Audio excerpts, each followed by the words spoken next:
After nearly 6 years of being held in Iran, Nazanin Zaghari-Ratcliffe is returning home to London. She's expected to land within the next few hours.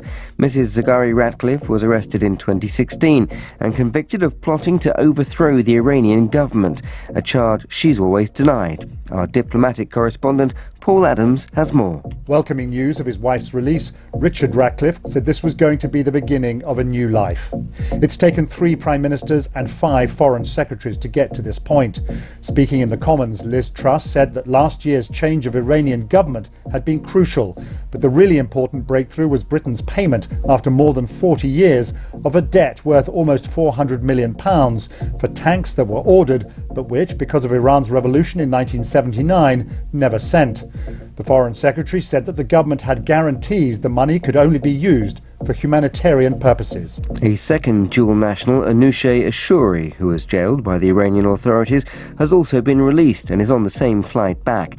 He's consistently rejected a charge of spying. And another man with British-Iranian nationality, Murat Tabaz, has been released from prison in Iran, but has not yet been permitted to leave the country.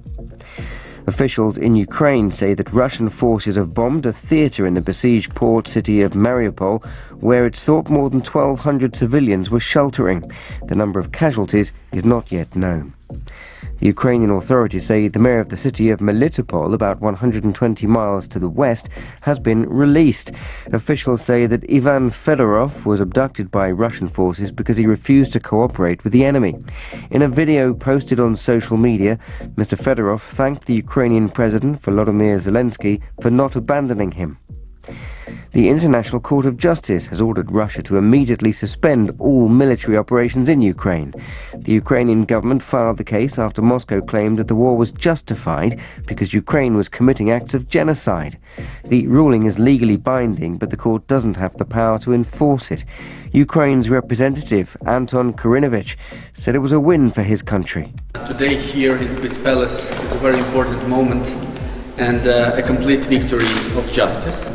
The Russian Federation must comply with this order and must suspend military operations in Ukraine, because this is the obligation under international law. All the decisions of the court are legally binding for all the parties to the dispute. President Biden has tonight called Vladimir Putin a war criminal.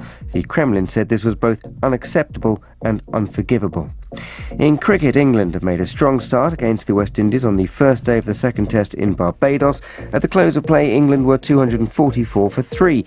The batting coach, Marcus Trescothick, said it was a good day for the team. We're very pleased with where we are. I think a couple of big scores from the lads, and we're in a commanding position. A nice job that we can come back hopefully tomorrow and really sort of pile on more runs and put ourselves in a position to win the game.